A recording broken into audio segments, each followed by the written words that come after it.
Nhìn rồi bây giờ mà nằm cả đang nhìn về xem chân nằm trên để qua đàn thế về cứu đàn mấy cái tung ăn đàn tung ấy cái cứu đàn rồi cái tung ăn mấy cái để qua đàn mấy trâu cái gì nghe cho đang nhìn đàn rồi về đang nhìn là này vậy nhiều chứ họ tâm trí cái mà lo cho rồi để đó sang cái chấm đen đấy thế nên thế chuyện gì bạn đã chấm bài ăn tập ra rồi sang cái thì mà ta chụp rồi nằm để rồi cái bạn chỉ đang cái mà gì vào đâu cái lối cái là nằm là mình cái tầm bao sang cái chấm đen đấy Jinjibatini Sunamdagi Gidambagi Vezo, and Jimmy Zawazubagi Rabdagi Amazonang Gitanangi Abijazambanagi Jabazangi Melody.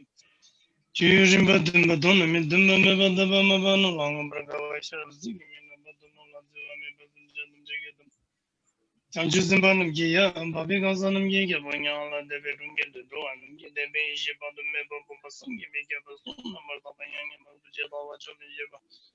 Kuzumba me bada bada ki maga bazu da ki nyawa maga bazu me bada na mada bazu wale number do kumala do number do kana na minde masi jana na mada bana jinda jaba yonsu dongwa tala number do jibale do jiwale ko eji yonsu zo bada bada maji bada da jima sangi jumde lenim gi jilan na benya ala de bala minde ba yanda bangi ki tala ne bazim jana jala zibe sala jiba de tani sangi jumde lenim gi ko jibe inde yanda bana so da bejune tomangi wa bada ki bada mangi bada zamba tilu Matibayon Subayon Sudabayon Jama Jim, the Nigel, the Brazilian Dobandoan, remember the German Medina, the Badatu, the Bekiban, Sudan, Java Jim, the Nigel, the Walla Lebanon. Nibajon of the George Bamidum, imagine the Badama, the Mayava Java, one to which speaking the Lebanon, was a giver. Such a way was to give us an engagement, also John Gucci, as a giver, and the Anjimena, the Giva, doesn't make it the Michigan, the Mega Public. You know, the number members the Megan Dashin the Gavaju and Gangi to the Yaton and the Watam Japanese. The Majunitans are buying Godam de Lanjaza, Kumbulu, and they were not toming and Jolajigit. Yende Otashiki was looking to Chang in a language of the Loja Johnson de Lenarama, Jigamo Madubanga, Dingo, language of the Kandai Juju Dongi Jadana, the Jalama give a gun on the day by Jigi. Yamba the Badam Jendis, and I'm like it all that you get the ball, not me, get all that work and get a gagism. Pumjiki to Dagi and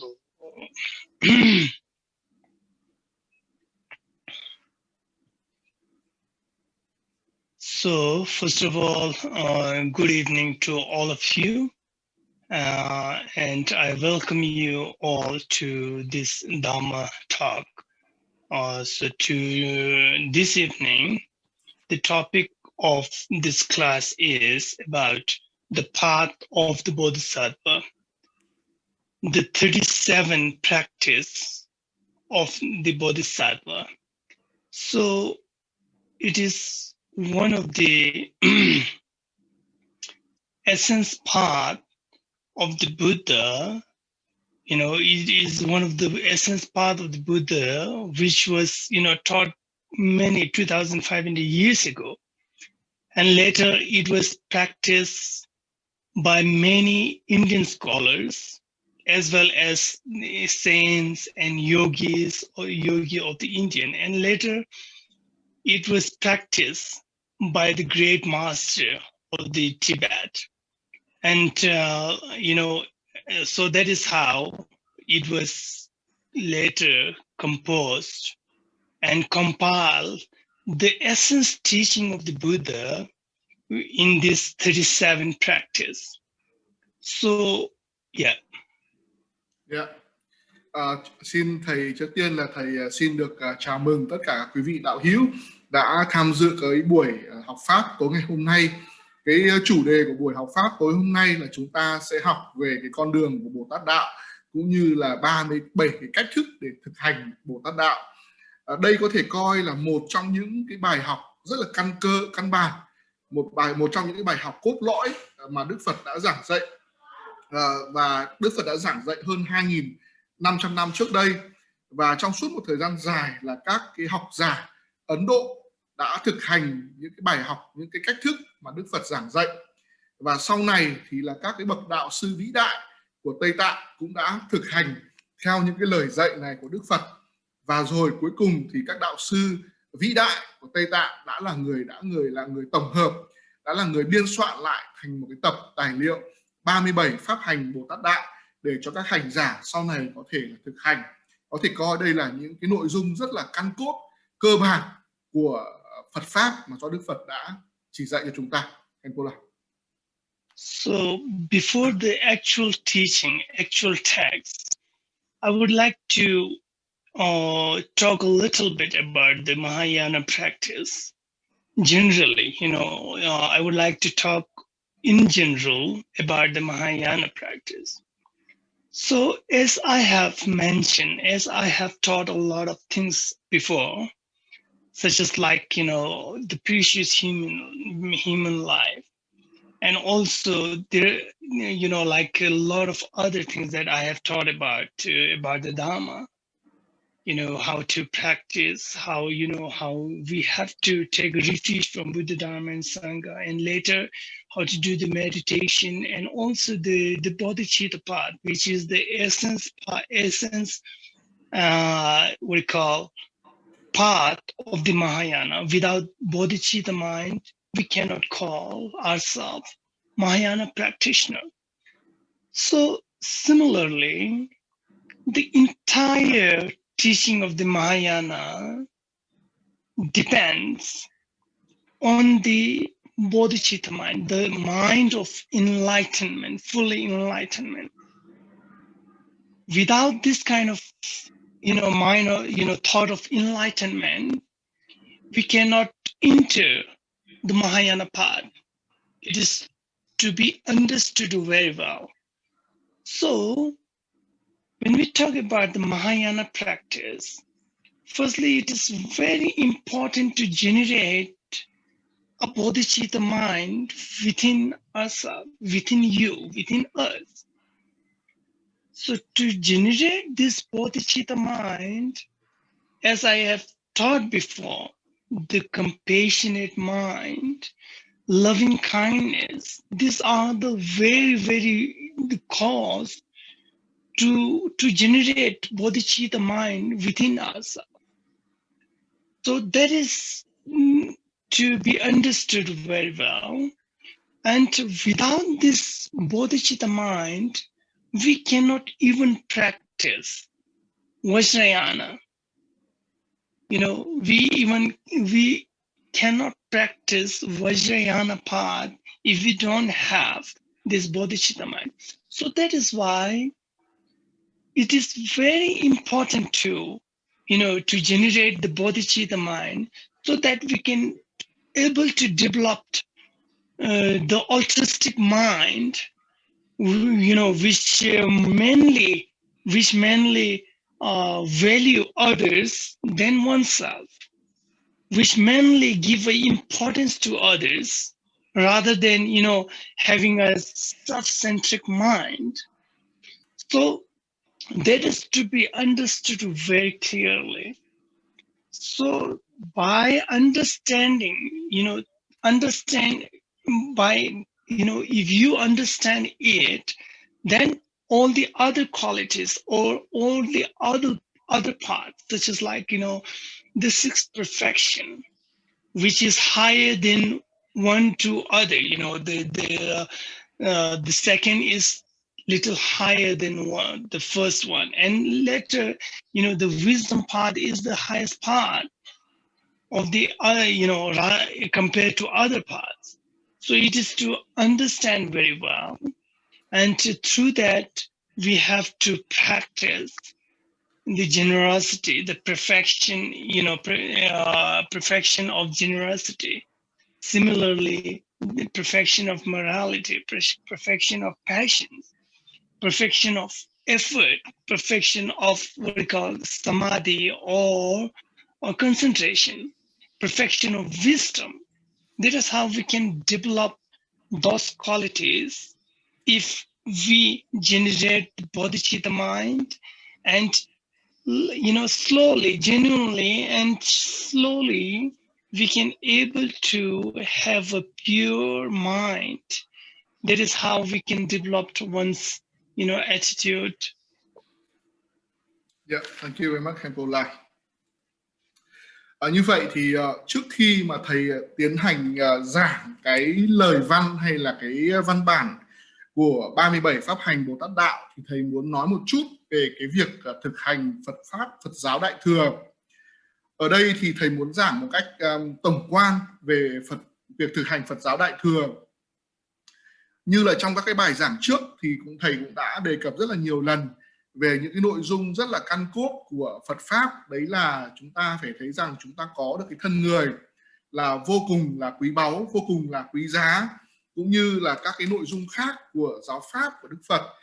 Làm thế nào để chúng ta có thể quy y được tam bảo Phật pháp tăng, làm thế nào để chúng ta có thể khởi phát cái Bồ Đề tâm, làm thế nào để chúng ta có thể thực hành thiền định, cũng như là các cách thức thực hành Phật pháp khác.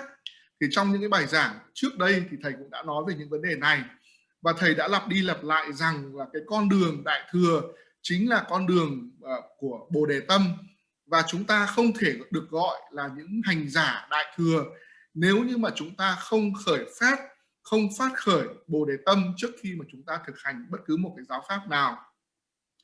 Vậy thì Bồ Đề tâm là gì? Bồ Đề tâm chính là tâm giác ngộ, chính là tâm hoàn toàn giác ngộ, và là tâm vì lợi lạc của tất cả các chúng sinh hữu tình. Chúng ta không thể gọi mình là những hành giả Đại thừa, chúng ta không thể thực hành Phật giáo Đại thừa được nếu như mà chúng ta không khởi phát Bồ Đề tâm. Và như vậy thì cái việc khởi phát Bồ Đề tâm nó là khởi điểm, nó là xuất phát điểm của cái việc thực hành bất cứ một cái giáo pháp nào của Phật pháp Đại thừa. Vậy thì Bồ Đề tâm là gì? Bồ Đề tâm ở đây chúng ta hiểu đó chính là khởi phát một cái tâm yêu thương, tâm quan tâm tới tất cả những chúng sinh khác. Và khi mà chúng ta khởi phát Bồ Đề tâm thì chúng ta sẽ có thể thực hành được Phật giáo Đại thừa. Nếu như mà chúng ta không khởi phát Bồ Đề tâm thì chúng ta không những không thể thực hành Phật pháp Đại thừa cũng như là thực hành Kim Cang thừa. Bởi vì nếu như không có Bồ Đề tâm thì chúng ta sẽ không thể bước đi trên con đường Đại thừa cũng như là con đường Kim Cang thừa. Tại sao Bồ Đề tâm lại quan trọng như vậy? Bởi vì với Bồ Đề tâm, chỉ có khởi phát Bồ Đề tâm thì chúng ta mới khởi phát một cái tâm từ bi, tâm yêu thương, lo lắng với cái chúng sinh khác. Và khi đó thì chúng ta sẽ luôn luôn đặt những cái người khác, đặt những cái chúng sinh khác cao hơn mình, và chúng ta từ bỏ hay là dẹp bỏ cái bản ngã của mình, cái tôi của mình, và từ bỏ cái tâm thức lấy mình làm trung tâm. Và khi đó chúng ta sẽ đề cao những người khác hơn mình, thay vì là đề cao mình hơn những người khác. Và do vậy là một cái điều rất là quan trọng là chúng ta phải hiểu được Bồ Đề tâm là cái gì, và vì sao chúng ta phải khởi phát Bồ Đề tâm. Chúng ta hiểu về Bồ Đề tâm tức là chúng ta hiểu về những phẩm tính hay là những cái con đường mà Đức Phật đã chỉ dạy cho chúng ta. Khi mà chúng ta học về 6 Ba La Mật, Lục Ba La Mật, thì đó là 6 cái phương pháp hoàn thiện chính chúng ta. Và chúng ta biết rằng là trong 6 Ba La Mật thì mỗi một cái bước thực hành tiếp theo nó lại cao hơn bước thực hành tiếp đó. Và cuối cùng là khi mà chúng ta phát triển cái trí tuệ thì đó là cái bậc phát triển cao nhất của việc thực hành 6 Ba La Mật. Như vậy là rõ ràng là chúng ta cần phải hiểu một cách rất là rõ ràng, một cách sâu sắc Bồ Đề tâm là gì, thì chúng ta mới hiểu được cái con đường mà chúng ta sẽ phải đi. Khi mà chúng ta thực hành 6 Ba La Mật, tức là chúng ta phải thực hành hạnh bố thí, chúng ta phải thực hành hạnh nhẫn nhục, chúng ta phải thực hành tinh tấn, chúng ta phải thực hành thiền định, chúng ta phải thực hành phát triển trí tuệ. Và khi mà chúng ta thực hành 6 Ba La Mật như vậy thì đồng nghĩa với việc là chúng ta luôn luôn phải khởi phát Bồ Đề tâm trong tất cả các bước thực hành của mình. Và khi mà chúng ta thực hành khởi phát Bồ Đề tâm như vậy thì dần dần chúng ta sẽ có được một cái tâm thức rất là thanh tịnh. Và nhờ có được tâm thức thanh định như vậy mà chúng ta sẽ có được những sự tiến bộ trên con đường thực hành giáo pháp của mình. Khenpo.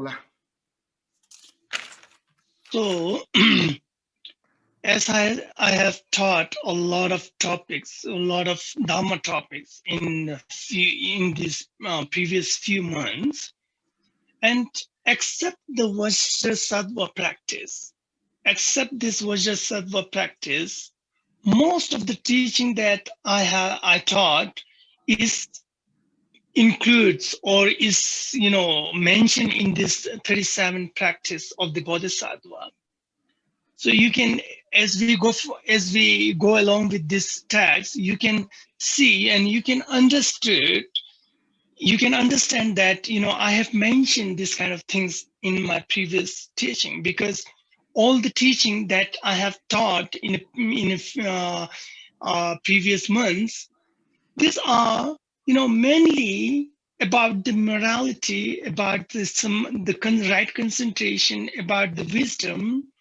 So, that is why you can see all the teachings that, it will mention in this 37 practice of the Bodhisattva. And as we all know that, every other fields, every other science or any other field of education, you can see there's two kind of things there, which one is called the theoretical part of this, this field, and the practical part of that field, particularly, any kind of education, if you see that.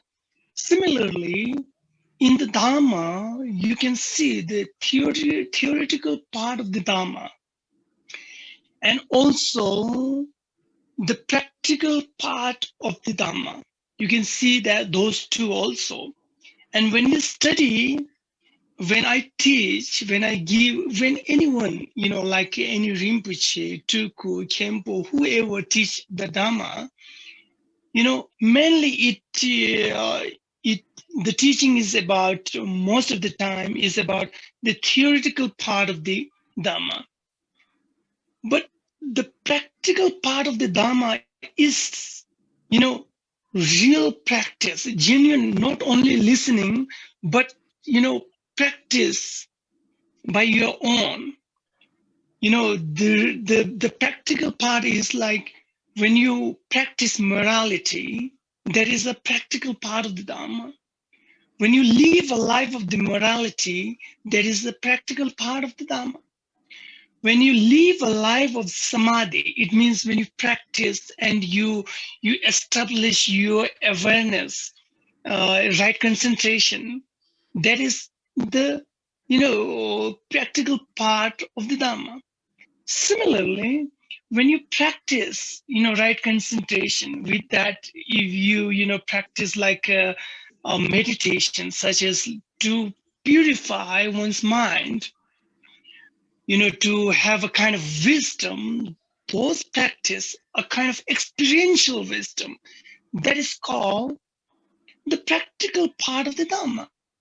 So the practical part of the Dharma is always morality and right concentration and the wisdom. These three are the practical part of the Dharma. So theoretical part of the Dharma is, anything that you understand about the Dharma with your intellectualized mind or intellectual mind. And when you analyze those teachings with many logics and reason, these are the the theoretical part of the Dharma. So one has to understand that theoretical part as well as the practical part. But the most important thing is the practical part of the Dharma is the most important. Yeah. Yeah, Khenpo. Như là thầy đã giảng ở trong rất là nhiều cái chủ đề của các cái bài giảng mà trong một vài tháng trước đây về cái việc thực hành kim cương thừa, thì trong cái phần lớn cái bài giảng của thầy thì thầy cũng đã đề cập đến cái việc phát khởi Bồ Đề tâm. Và khi mà chúng ta đi vào tìm hiểu cái bản văn của 37 pháp hành Bồ Tát đạo thì chúng ta sẽ phát hiện ra một điều rằng là phần lớn những cái điều mà được đề cập ở trong 37 pháp hành Bồ Tát đạo thì cũng đã được đề cập đến trong tất cả các bài giảng trước đây của thầy. Chúng ta sẽ nhận thấy những điều có liên quan đến giữ giới, chúng ta sẽ nhận thấy những điều liên quan đến thiền định để đạt được sự tập trung, và chúng ta sẽ thấy những điều liên quan đến việc phát triển trí tuệ của mình. Chúng ta sẽ nhận thấy rằng là toàn bộ cái bản văn 37 pháp hành Bồ Tát đạo này nó giống như là một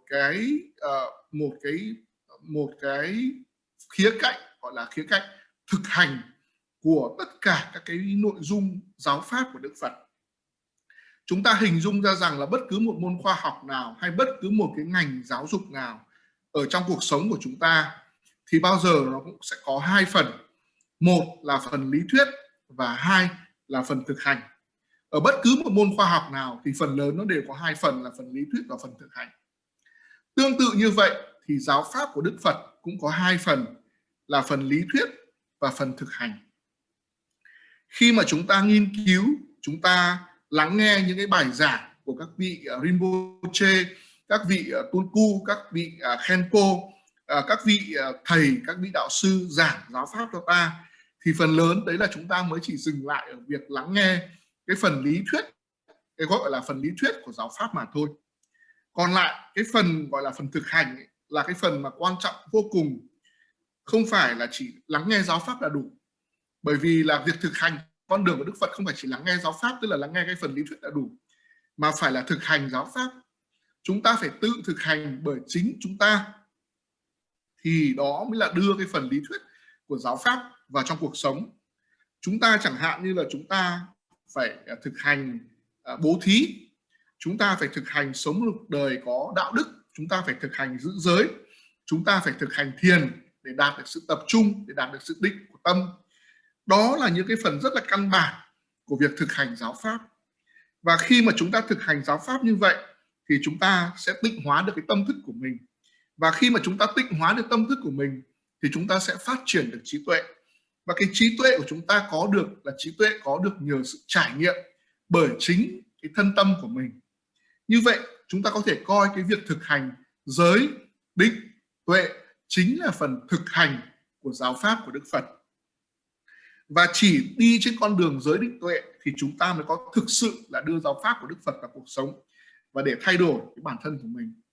Bởi vì là nếu mà chúng ta chỉ lắng nghe giáo pháp thôi, chúng ta chỉ đọc sách thôi, chúng ta có thể hiểu được giáo pháp bằng cái trí tuệ của mình, bằng cái logic của mình. Nhưng nếu mà chừng nào mà chúng ta chưa đưa cái giáo pháp đấy vào thực hành thì chừng đó chúng ta vẫn chưa thay đổi.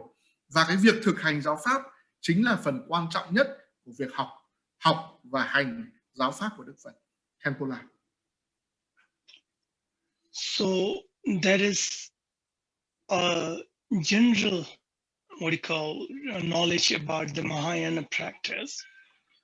So yeah, I'm going to start the actual teaching. I will go with this text of the 37 practice of the Bodhisattva. So the 37 practice of the Bodhisattva practice, it was composed by Tome, one of the great scholar of the Tibet in 13th century. So as well as a great practitioner also.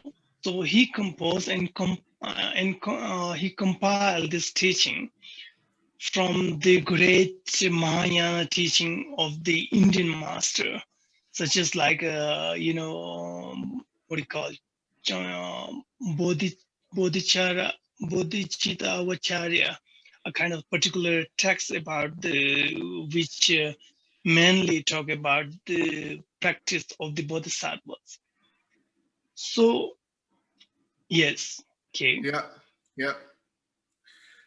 Như vậy là thầy vừa mới giới thiệu cho quý vị xong về cái tổng quan về việc thực hành Phật Pháp, Phật giáo, Đại Thừa. Và bây giờ thì thầy sẽ đi vào cái phần gọi là nội dung của cái bản văn 37 Pháp hành Bồ Tát Đạo. Cái bản văn 37 Pháp hành Bồ Tát Đạo này đã được ngài Gyaltsen Ngô-Trúc Thokme là một cái hành giả, một học giả vĩ đại người Tây Tạng. Ngài đã biên soạn cái bản văn này vào thế kỷ thứ 13 dựa trên cơ sở đúc rút cũng như là những cái tinh hoa của các cái bài giảng về Phật Pháp, rồi Phật giáo Đại Thừa của các cái học giả vĩ đại Ấn Độ, và đặc biệt là dựa trên cái bản văn nhập Bồ Tát Hạnh của học giả Ấn Độ Tịch Thiên đã biên soạn? Khenpo La. So, and also I get this, what we call the teaching from few teachers when I was in India. And later, when I complete my master in Zongsa Chogilode College, I was in Nepal, and occasionally, sometimes I visited Vietnam, and there I taught once for the ANLAC member, ANLAC club, and also I get the teaching of this 37 Bodhisattvas path from Gachin Rinpoche when he was in he was teaching in Ho Chi Minh City. So yeah, that is how I got the transmission and the actual teaching when I was student, and also later in Hanoi or in Ho Chi Minh from Gachin Rinpoche. Yeah. Trước tiên thì tôi phải nói về cái việc là bản thân tôi đã thọ nhận cái giáo pháp 37 pháp hành Bồ Tát đạo này như thế nào.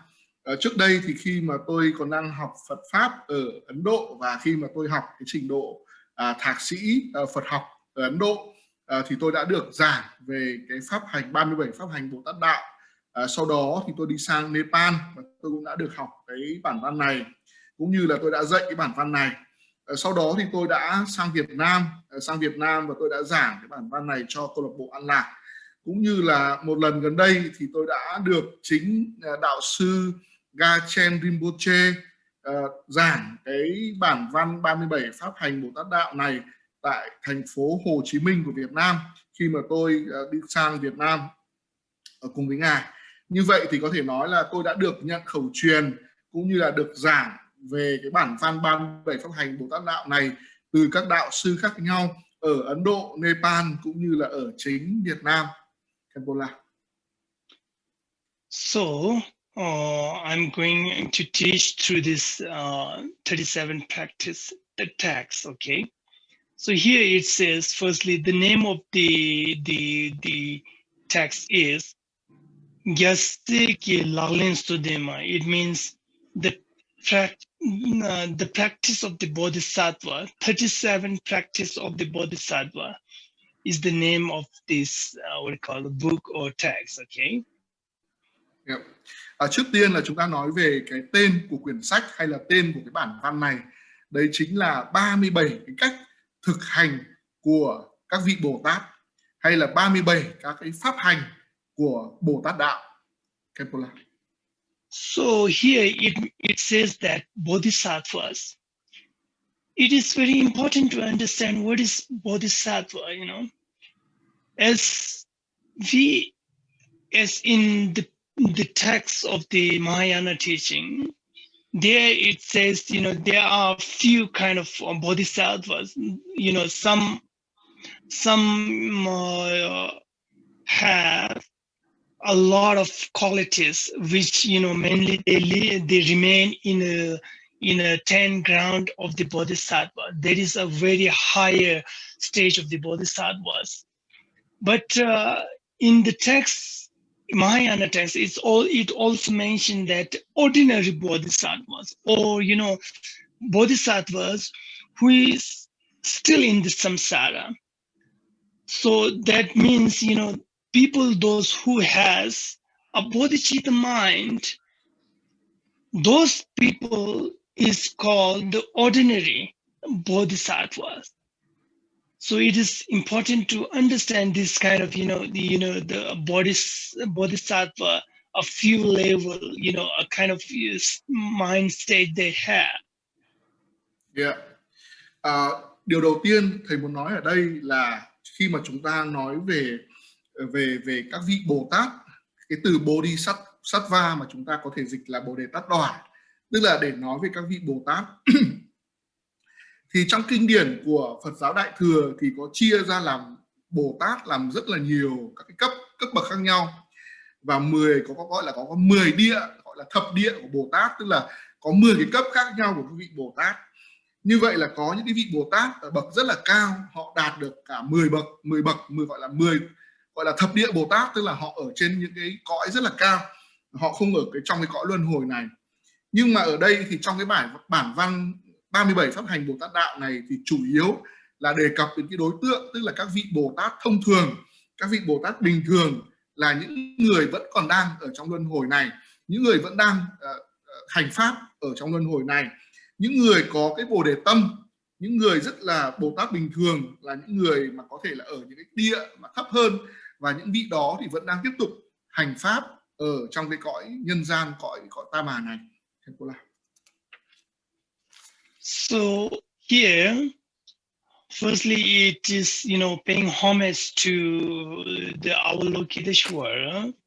It says Namo Lokeshwaraya. It means paying homage, or pay heartfelt homage to you, Lokeshwara, or Avalokiteshvara.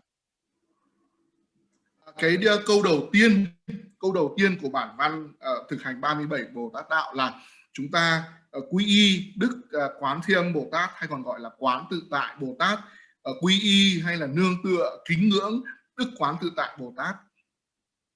So that is in Indian language, in the Sanskrit language, it's the paying homage to Avalokiteshvara in Indian Sanskrit language.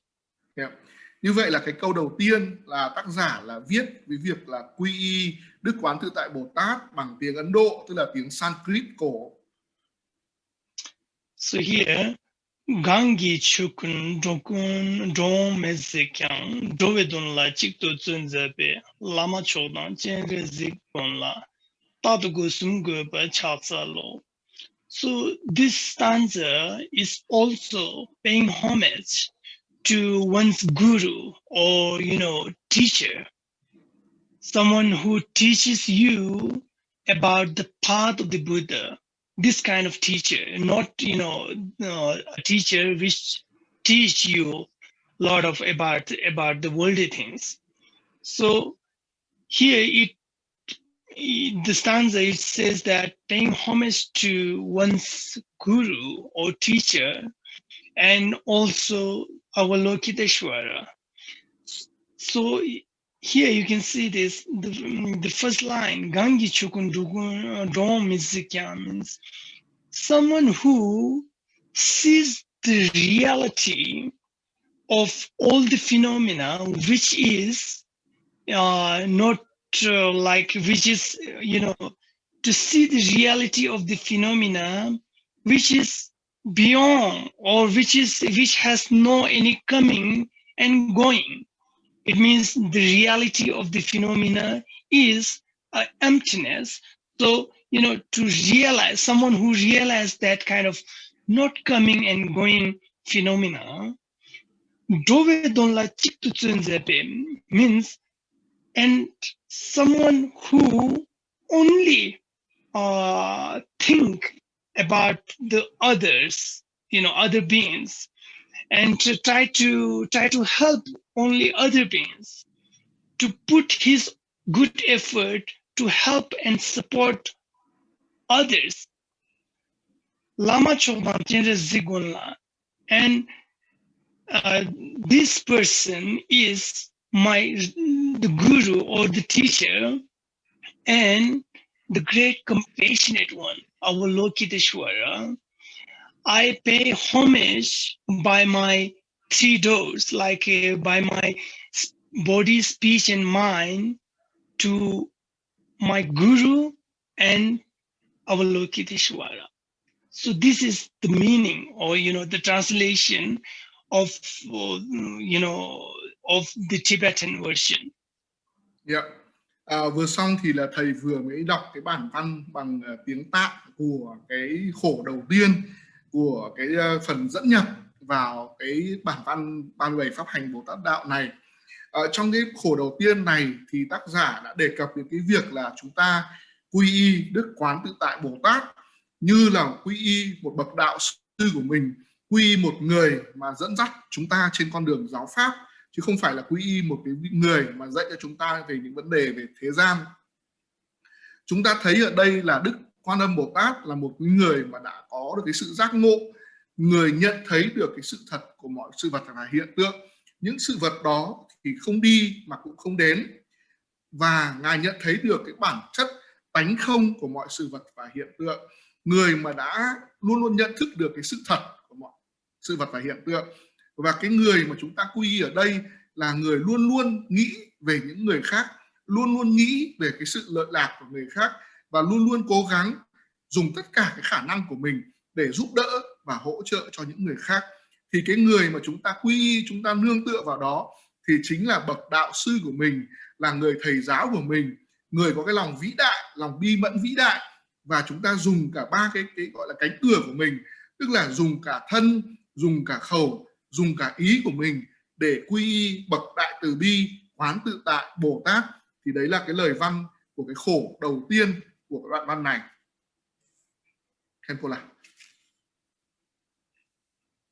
So the next stanza is about, it's a kind of tradition way of the Tibetan masters, those who, whenever they compose any teaching or compile any teaching of the Buddha, firstly they paying homage to Buddha, paying homage to Buddha or Bodhisattva or any other like Manjushri or his or her teacher.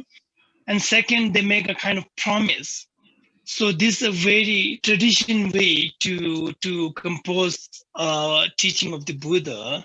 So here, this stanza is about making promise. Okay. So in Tibetan here it says, Pande juna zobe sangyenam tamchu duble jungte deani. De lalen shela ralebe gesanam ki lalen shebarcha. So it says that the first line is Pande juna zobe sangyenam. The fully enlightened and victorious Buddha, all the happiness, pleasure, and benefits, all these things are derived by the Buddha. Pande Jungnas means it's the fully enlightened Buddha is a kind of treasury of the happiness, treasury of the peace and qualities. These are, the fully Buddhas are like that.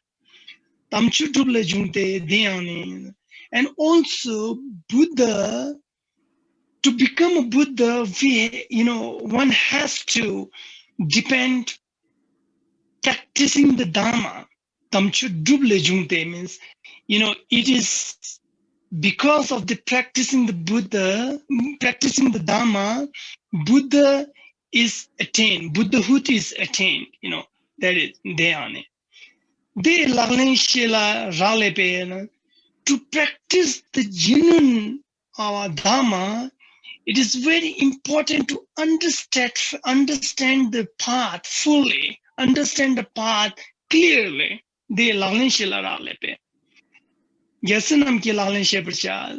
So therefore, thus, I will explain my best about the practice of the Bodhisattva, practice of the son of the Buddha. Ở cái khổ thứ hai của cái bản văn này thì là một cách rất là truyền thống, tác giả viết về các cái vị Phật toàn giác, các cái vị Phật toàn thiện, là suối nguồn của tất cả những cái sự an lạc và sự hạnh phúc cũng như là sự bình an, và tất cả những cái thành tựu mà một người có thể đạt được dựa trên cơ sở cái nền tảng của những cái lời dạy của chư Phật, tất cả những cái quả vị Phật mà đạt được nhờ cái việc mà thực hành giáo pháp của Đức Phật. Thì để mà đạt được quả vị Phật đấy thì một người phải hiểu giáo pháp, một vị Bồ Tát phải hiểu giáo pháp, thì để thực hành giáo pháp thì mới đạt được quả vị Phật đó. Cho nên là tác giả hứa với chư Phật rằng là để giúp những người khác có thể thực hành được cái con đường của Đức Phật để đạt được cái quả vị Phật, thì sẽ giải thích một cách rất rõ ràng về cái cách thực hành các cái con đường của Bồ Tát đạo. Thì đấy là cái khổ thứ hai để dẫn nhập vào cái nội dung của bản văn này. Khenpo. Okay, so that is a kind of a promise, he made that I will explain my best about the path of the Bodhisattva. That's a kind of, promise. Như vậy là bản thân tác giả là một vị đạo sư, thì ngài cũng phải hứa, gọi là một cái thệ nguyện trước chư Phật rằng là con sẽ cố gắng ở mức cao nhất để giải thích rõ ràng cái cách thức để thực hành Bồ Tát đạo. So the actual teaching or the actual practice is starting from this stanza, which is the first practice among the 37 practices. Yeah. So the first practice here, it says there's the stanza here, verses, in Tibetan. Daljur duchen nyetka thoptu dir dajin korve chole daljechir nyin da sandui elwa meparni nyansem gumba gas.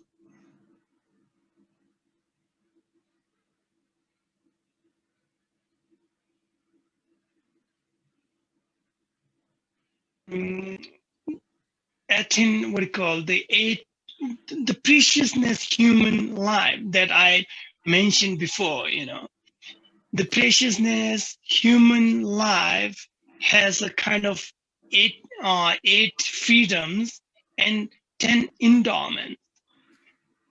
And if I so the dal means freedoms. Jor means endowment, a kind of favorable things that one's need. So the eighth freedom is to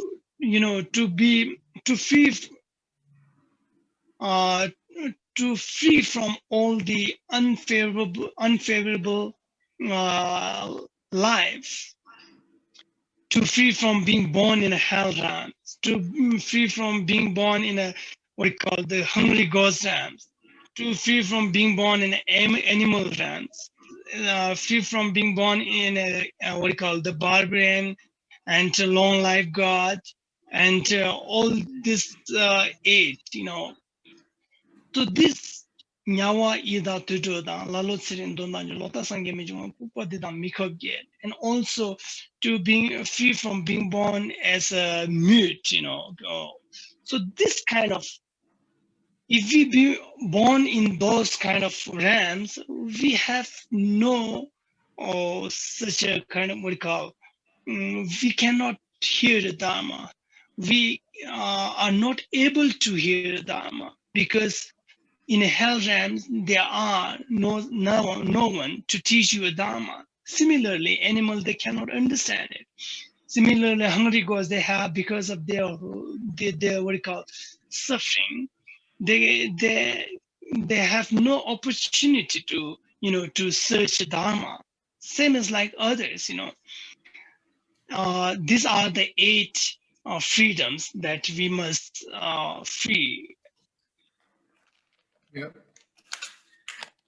Ở cái khổ đầu tiên, hay còn gọi là cái pháp hành đầu tiên này, thì tác giả đã nói đến cái việc là chúng ta có được cái thân người là quý giá, có được cái sự tự do của thân người là một cái điều vô cùng may mắn. Quý vị đạo hữu nhớ rằng là trong những cái bài giảng trước của thầy, thì thầy đã từng nói về cái việc là có được cái thân người này là vô cùng quý báu, và đặc biệt là với khi mà chúng ta đã có được thân người rồi mà chúng ta lại có được 8 cái tự do và 10 cái điều kiện thuận lợi để học pháp nữa, thì đấy là một điều cực kỳ là may mắn, cực kỳ là tốt đẹp cho chúng ta. Thế nào là 8 cái sự tự do? Khi mà chúng ta sinh ra ở trong thân người và chúng ta có 8 cái sự tự do với tư cách là một con người ở trong cái cuộc sống này. 8 cái sự tự do đấy là gì? Thứ nhất là chúng ta không bị sinh ra ở trong địa ngục, chúng ta không bị sinh ra ở trong cõi của ma đói, quỷ đói, chúng ta không bị sinh ra ở trong cõi của súc sinh động vật, chúng ta không bị sinh ra trong cõi của những cái con ma có cái tuổi thọ rất là lâu dài, vân vân và vân vân. Nói tóm lại là chúng ta không bị sinh ra trong 8 cái điều kiện, 8 cái cõi mà nó có những cái điều kiện không thuận lợi để học giáo pháp. Cụ thể là thế nào? Khi mà chúng ta ở trong địa ngục ấy, thì chúng ta không thể nào lắng nghe được giáo pháp, bởi vì chẳng có ai vào trong địa ngục để dạy giáo pháp cho chúng ta cả. Khi mà chúng ta là động vật thì chúng ta chẳng có cơ hội để hiểu được giáo pháp. Khi là chúng ta là ma đói thì chúng ta suốt ngày khổ đau, chúng ta cũng chẳng có cơ hội để học giáo pháp. Như vậy nói tóm lại là khi mà chúng ta bị rơi vào trong những cảnh giới thấp kém như vậy thì cái cơ hội để học giáo pháp là không có. Như vậy là chúng ta phải hiểu rằng khi mà chúng ta được sinh ra ở trong thân người và có được những cái sự tự do đó thì đó là một điều cực kỳ là may mắn, cực kỳ là tuyệt vời cho chúng ta. Khenpo. And also,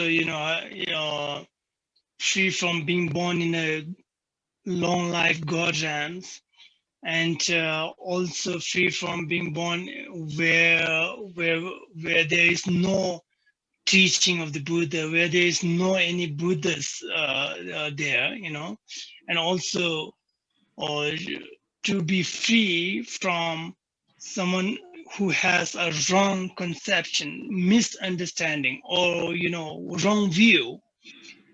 These are, we have to be free from be born in those kind of unfavorable things. So that is about the 8 freedoms, and also the 10 endowments.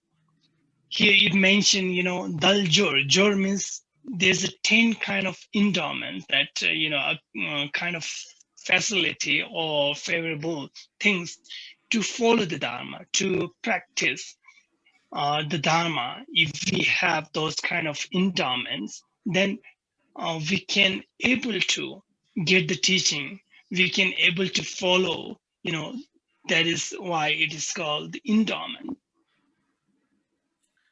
Khi mà chúng ta bị sinh ra hay là tái sinh ở trong cái cõi gọi là cõi trời, cõi của các cái vị gọi là thần mà có tuổi thọ cao ấy, thì gần như chúng ta cũng không có cơ hội để lắng nghe giáo pháp và thực hành giáo pháp. Nếu như mà chúng ta sinh vào cái thời điểm mà không có chư Phật và cũng không có ai để giảng dạy giáo pháp cho chúng ta thì chúng ta cũng không có cơ hội để học giáo pháp. Nếu như mà chúng ta sinh ra ở trong cái trạng thái mà bị rơi vào tà kiến, rơi vào những cái quan điểm sai trái thì chúng ta cũng không có cơ hội để được học giáo pháp. Như vậy là nếu như mà chúng ta sinh ra ở trong một thân người và có được 8 cái sự tự do đó thì đấy là một điều cực kỳ là may mắn và cực kỳ là hy hữu. Tiếp theo thì thầy muốn được đề cập đến 10 cái điều kiện thuận lợi, gọi là 10 cái thuận duyên để cho chúng ta có cơ hội để được thực hành giáo pháp. Đấy là những cái cơ hội để mà chúng ta có thể được tiếp cận với giáo pháp, được học giáo pháp để hiểu và thực hành giáo pháp. Nếu như mà không có 10 cái điều kiện thuận duyên đó thì chúng ta sẽ không có cơ hội để tiếp cận giáo pháp. Như vậy là đây là nó kết hợp 2 yếu tố, một là 8 cái sự tự do và 10 điều kiện thuận lợi để chúng ta có thể trong thân người chúng ta có thể học và thực hành giáo pháp của Đức Phật. Khenpo. So to be free from that 8 unfavorable is not enough, We need an endowment. We need a kind of favorable things also. So the 5 favorable things which the 5 endowments which depend on oneself and depend on others. So the 5 endowment is we need to be born as a human being. And we need to be born in what is called the central land. Central land means where there is the teaching of the Buddha is still alive there. And we need all our facilities so that we can study, reflect, and practice the Dharma. If we do not have this kind of, the eye sense and all these senses, then we cannot practice. We need to have the faculties, all the faculties. And we need to lead our life as a positive way so that we do not have a kind of wrong views. it is very important to have a right views, right kind of views. And we need to have faith and confidence in those who is very good in practicing the Dharma. Who is very honest. So that is what you call the endowment. 5 endowment. Năm cái điều kiện gọi là cần thiết đầu tiên là có liên quan đến chúng ta, và 5 cái điều kiện khác là liên quan đến cái điều kiện bên ngoài. 5 cái điều kiện mà có liên quan đến chúng ta là trước tiên là chúng ta phải sinh ra ở trong thân người. Thứ hai là chúng ta phải sinh ra ở trong vùng gọi là vùng trung tâm, giống như là kiểu chúng ta sinh ở vùng thành phố mà không phải sinh ra ở trong vùng biên địa. Bởi vì vùng biên địa, vùng núi, vùng biên giới thì sẽ không có người thực hành giáo pháp và không có người trì giữ giáo pháp, cũng như không có người dạy giáo pháp của chúng ta. Khi mà chúng ta sống ở cái nơi mà sống ở vào thời đại mà có Đức Phật, chúng ta sống ở nơi có những hành giả trì giữ giáo pháp của Đức Phật, và sống ở nơi mà có người thực hành giáo pháp của Đức Phật để truyền dạy cho chúng ta, thì đấy là những điều kiện rất là cần thiết. Thêm nữa là bản thân chúng ta cần phải có đầy đủ ngũ căn, tức là chúng ta phải có mắt, chúng ta phải có tai. Mắt thì chúng ta đọc được giáo pháp, tai thì chúng ta nghe được giáo pháp. Chứ nếu mà chúng ta sinh ra trong thân người nhưng mà chúng ta lại không có mắt, không có tai, thì chúng ta sẽ rất là khó để mà có thể học được giáo pháp. Tiếp theo nữa là chúng ta phải sinh ra trong thân người nhưng mà không có tà kiến, bởi vì nếu mà chúng ta có tà kiến thì chúng ta cũng không tiếp cận được giáo pháp. Và cuối cùng là chúng ta cần phải có cái niềm tin nơi cái người mà đang thực hành và trì giữ giáo pháp, đấy là những người chân thật. Và khi mà có niềm tin ở nơi những người thực hành giáo pháp thì chúng ta mới có cơ hội để được học giáo pháp. Thì đấy là 5 cái điều kiện mà có liên quan đến chính chúng ta để có cơ hội để tiếp cận giáo pháp. Khenpo. So these are the 5 conditions or the 5 endowments which depends on our own. So that is why it is called the 5 conditions which depends on oneself. Đó là 5 cái điều kiện mà phụ thuộc vào chính bản thân của chúng ta. Nếu mà chúng ta có đủ 5 cái điều kiện đấy thì chúng ta có thể tiếp cận được giáo pháp. And the 5 external endowments, conditions which depend on others.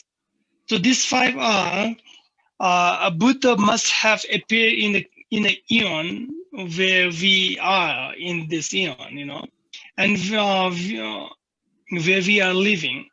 The Buddha must have taught the Dharma also. The teaching must still be alive, still be present. There must be practice, and we must have a spiritual teacher those who guided us to show the path, to show the reality, So these 5 are the external condition which, we depend on others. Yeah. Vừa rồi thì thầy đã trình bày về 5 cái điều kiện, gọi là 5 điều kiện nội tại, tức là 5 cái điều kiện của chính bản thân của chúng ta. Bây giờ thì thầy sẽ nói về 5 cái điều kiện bên ngoài. Thứ nhất là chúng ta cần phải sinh ra trong một cái thời đại mà có Đức Phật. Đức Phật đã xuất hiện ở trong cái thời đại của chúng ta. Thứ hai là Đức Phật đã giảng cái giáo pháp của Đức Phật, và cái giáo pháp đấy cần phải đang được trì giữ và cần phải được thực hành bởi một cái cộng đồng người. Và chúng ta cần phải có được một vị đạo sư tâm linh, đạo sư tinh thần, người mà sẽ sẵn sàng là chỉ dạy cho chúng ta con đường giáo pháp của Đức Phật, cũng như là chỉ dạy cho chúng ta cái sự thật, chân lý. Thì đấy là 5 cái điều kiện bên ngoài mà không phụ thuộc vào chúng ta, mà phụ thuộc vào cái điều kiện bên ngoài. So these are the 18, what we call the preciousness human life, we call it. And so these are, the 8 freedoms and 10 endowment. Those who has this kind of condition, or, those who has these qualities, this is called the preciousness human life. It means, in Tibetan, we call it Milu Rinpoche. Milu means a human life, Milu, or human body.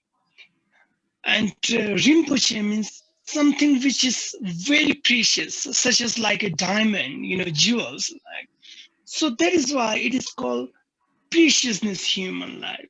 once we obtain this preciousness, human life, it is very important not to waste. These are the detail about the 18 endowments, human life.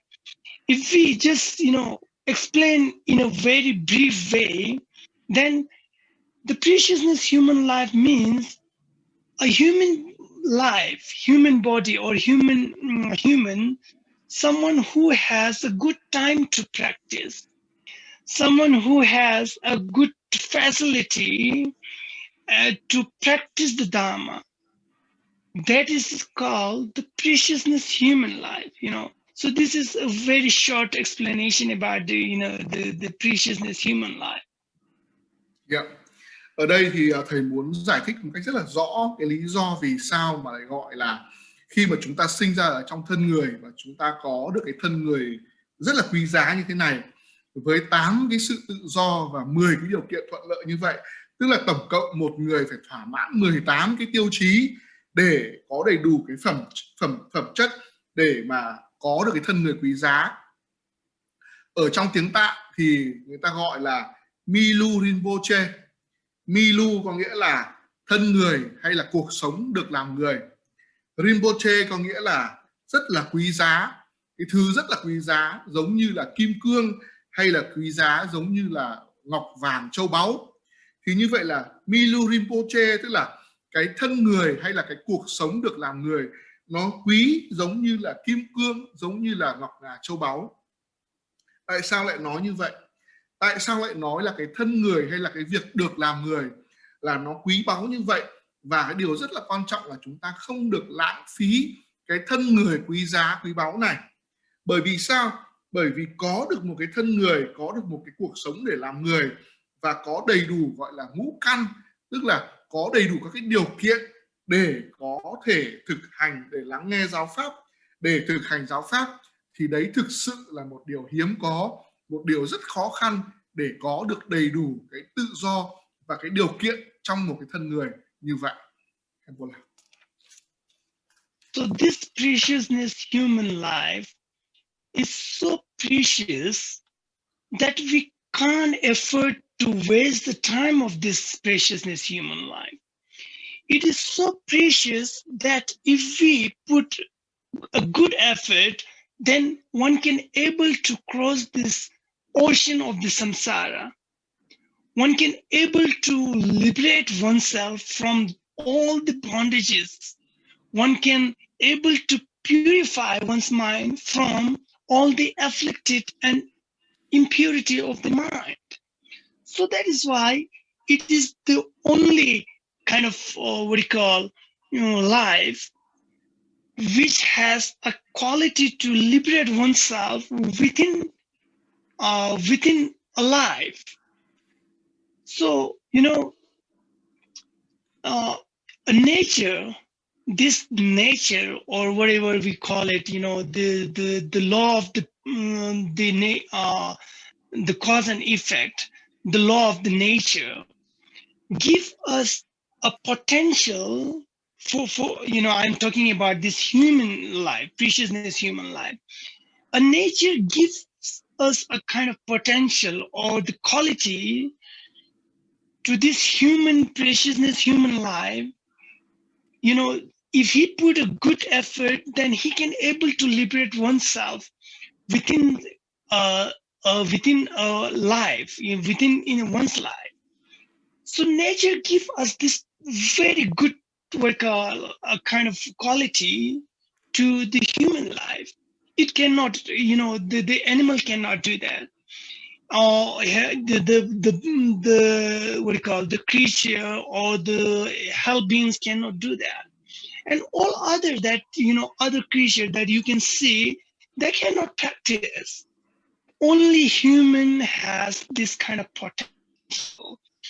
Practice to understand the Dharma well and practice it and liberate oneself. Nature gives us this very special kind of qualities. So that is why it is very, very precious. One cannot afford to waste the time of this preciousness human life. Yeah.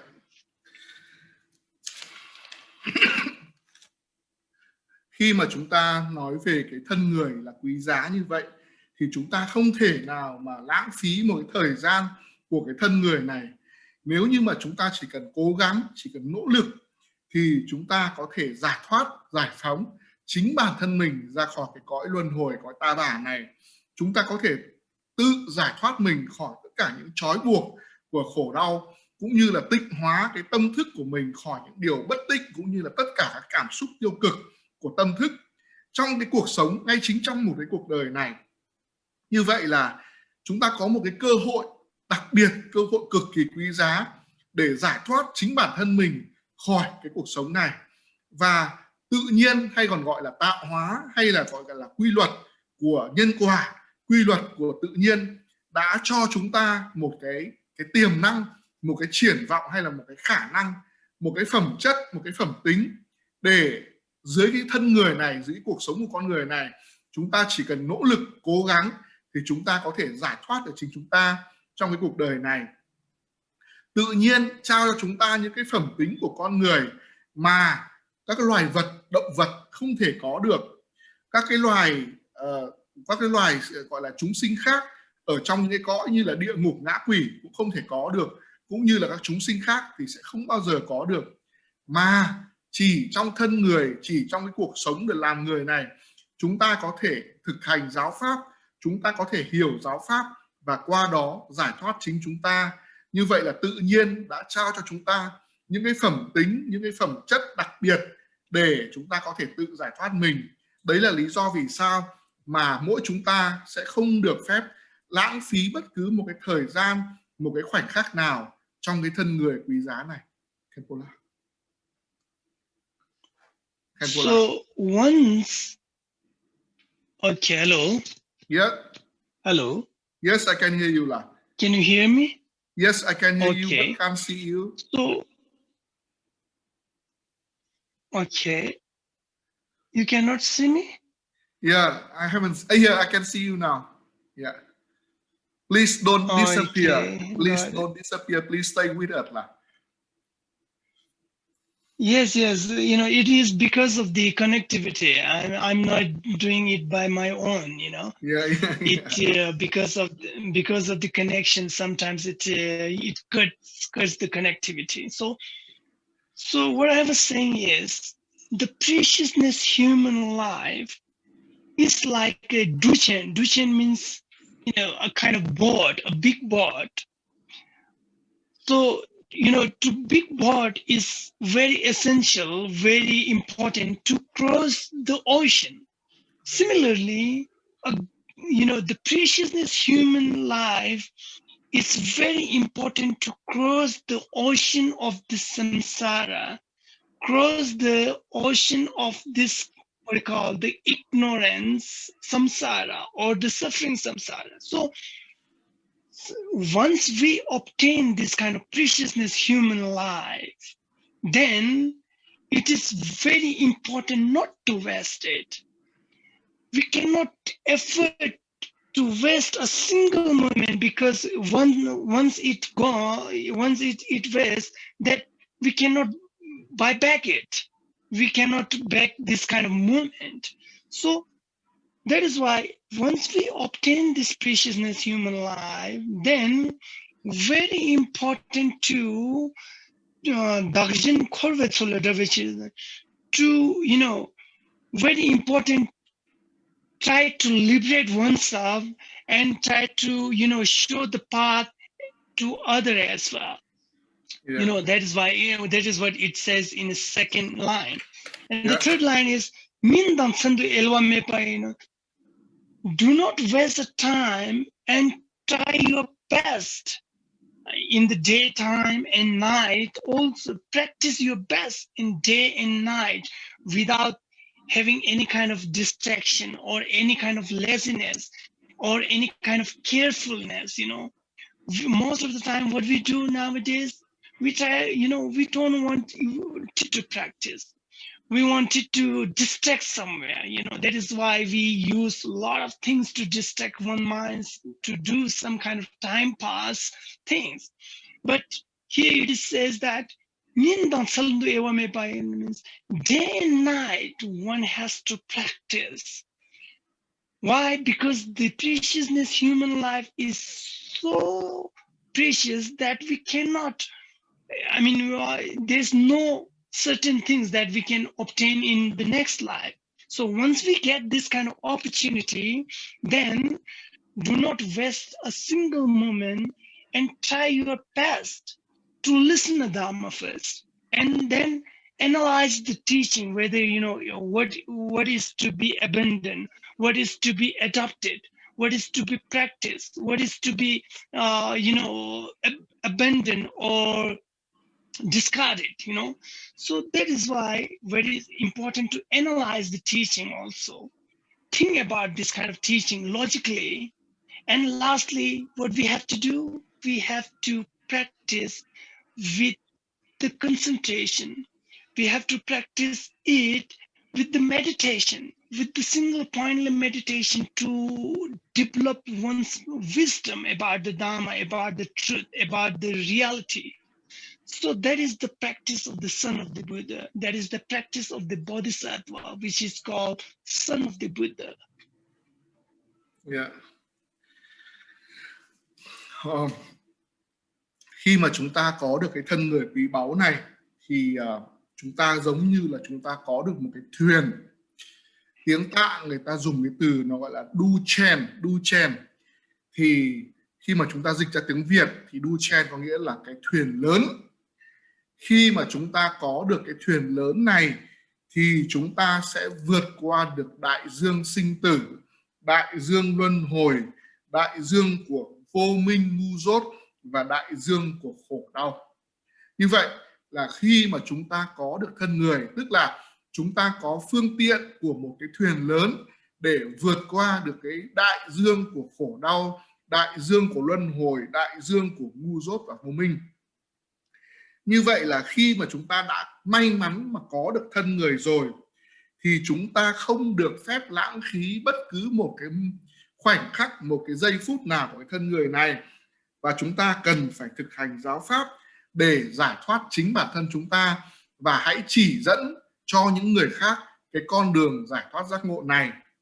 Và đừng lãng phí bất cứ một cái giây phút nào của cái đời sống con người này, và chúng ta phải cố gắng thực hành Phật pháp trong cả ban ngày cũng như là ban tối, mà không có bất cứ một cái sự sao nhãng hay là một sự lười biếng, một sự giải đãi nào cả. Bởi vì khi mà chúng ta lãng phí thời gian, chúng ta hay lãng phí thời gian, chúng ta hay giết thời gian, chúng ta hay tán gẫu để cho thời gian nó trôi qua đi. Nhưng mà chúng ta không biết rằng là khi mà thời gian đã trôi qua rồi thì chúng ta không có cách nào để mua lại thời gian nữa. Và chúng ta cũng không biết được rằng là liệu trong cuộc đời tiếp theo này, chúng ta sau khi chết đi ở cái cuộc đời này, chúng ta có được cái thân người để được lắng nghe giáo pháp, để thực hành giáo pháp hay không. Do vậy hãy đừng lãng phí bất cứ một khoảnh khắc nào của cái thân người này. Hãy lắng nghe giáo pháp và thực hành giáo pháp. Khi mà chúng ta lắng nghe giáo pháp thì chúng ta hãy phân tích, hãy tư duy bằng chính trí tuệ của mình, xem là những điều gì thì chúng ta cần phải tránh xa, những điều gì chúng ta cần phải thực hành, những điều gì chúng ta cần phải làm, những điều gì chúng ta cần phải thảo luận. Như vậy là sau khi lắng nghe giáo pháp của các bậc thầy giảng thì chúng ta cần phải phân tích, suy nghĩ và thực hành những điều mà các thầy giảng. Chúng ta cần phải thực hành tập trung, thực hành thiền định, thực hành tịnh hóa tâm thức của mình để làm sao mà chúng ta nhận thức được những cái sự thật, những cái chân lý. Và như vậy thì chúng ta phải thực hành Phật pháp, và chúng ta khi mà chúng ta thực hành Phật pháp như vậy thì chúng ta đang thực hành Bồ Tát đạo, và chúng ta xứng đáng là những trưởng tử của Như Lai, chúng ta xứng đáng là những đứa con của chư Phật. Thì đấy chính là cái lời dạy đầu tiên của 37 pháp hành Bồ Tát đạo. Khenpo làm. So I think we should stop here, isn't it? Because it is already more than 1 hour. Yeah. Thầy nghĩ rằng là thầy nghĩ là cái buổi giảng tối ngày hôm nay thì thầy tạm dừng ở đây, tại vì là thầy cũng đã giảng liên tục hơn 1 tiếng đồng hồ rồi. Nhưng mà để mà giảng tiếp sang cái lời dạy thứ hai thì nó lại hơi không đủ thời gian. Khenpo làm. So we can continue in the next session about the part of the Bodhisattva. So I would like to, lastly, I would like to dedicate the merit for all the sentient beings. Trong các cái buổi giảng tiếp theo thì thầy sẽ tiếp tục giảng các cái phần còn lại của 37 pháp hành Bồ Tát đạo. Và bây giờ thì để kết thúc cái buổi giảng tối hôm nay thì thầy sẽ xin được hồi hướng cho tất cả các chúng sinh hữu tình. Sonam de thamje zibang tom nenge bedanam banje de kegana jibono dubai sibe solen duwa duwarsho jambal bobu jidar kimbadan kundu zambati ande jinde de da kungi jisu dalo jinge wa de da thamje rabdu. Okay, everyone, take a rest. We'll see you in next teaching. Thầy xin cảm ơn tất cả quý vị đạo hữu và xin chúc các quý vị đạo hữu có một buổi tối an lành và hẹn gặp lại các đạo hữu vào buổi giảng tiếp theo.